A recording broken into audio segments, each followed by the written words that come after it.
On this day, in 1928, a calamity of epic proportions would befall Redbank and the wider region of Ipswich, on the western outskirts of Brisbane.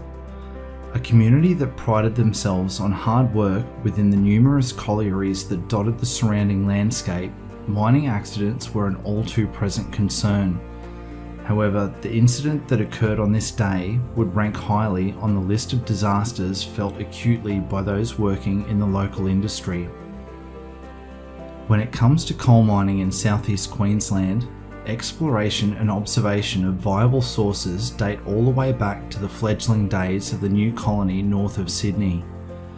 In 1825, on a shift of the outpost from Redcliffe to a promontory further upriver named Eden Glacis, which would be renamed Brisbane, Major Edmund Lockyer took a voyage to the upper reaches of the river, which had to date remained largely unexplored, in order to document the fauna and mineral deposits beyond the bounds of the newly relocated outpost.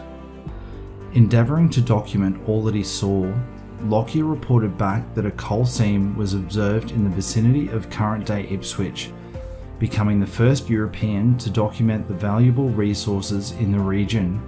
In turn, he would take samples that were returned to Sydney for assay.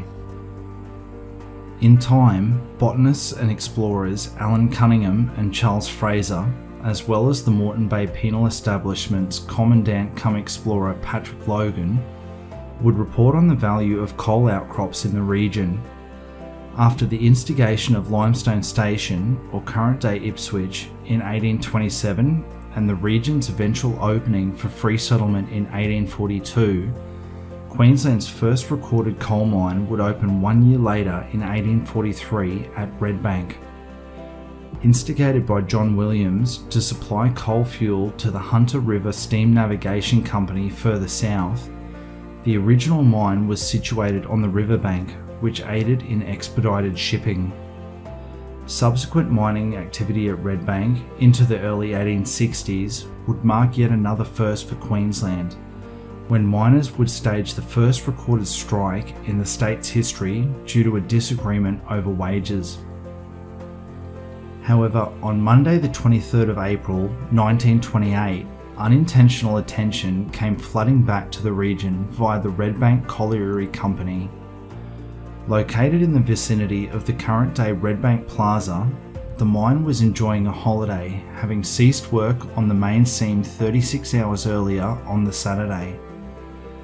With the mine employees taking advantage of their designated day of rest, the facility was left dormant, devoid of the usual frantic activity that usually pervaded the colliery's buildings and shaft.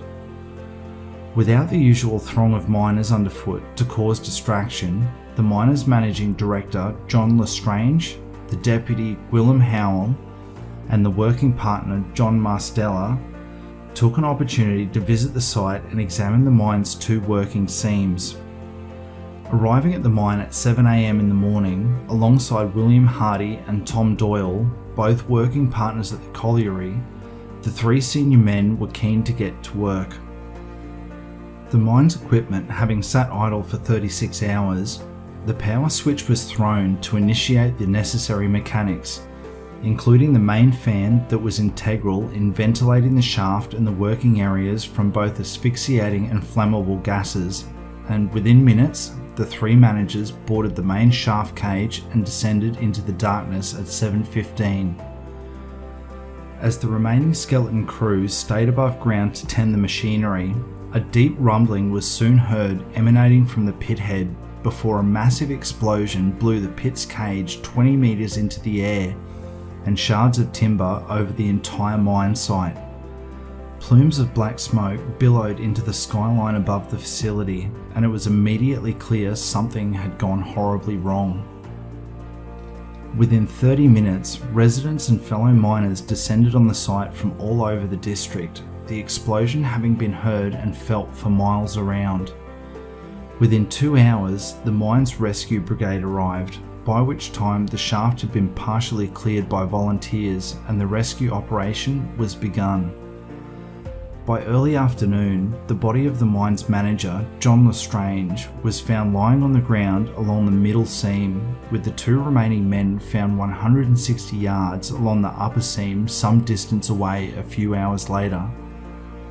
Whilst Howell's body was discovered near an open box of safety matches and standard lamp that required lighting, the scorch marks and explosion damage throughout the mine's passages pointed to an ignition point at Lestrange's location, leading investigators to believe the managing director had inadvertently ignited a gas pocket during his careless exploration of the seam.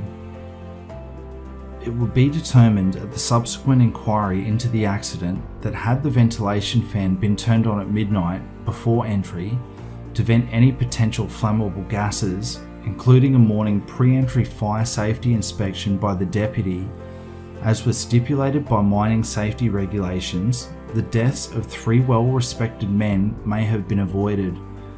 Furthermore, some debate ensued about the use of safety lamps in the mine rather than standard lamps which relied on naked and potentially deadly flame. Evidence was put forward that the Redbank mine was actually the best ventilated mine in Queensland if the fan was engaged adequately prior to entry. As a result of the 1928 accident, further safety precautions were implemented at the facility, with the mine finally coming to the end of its life 4 years later in 1932.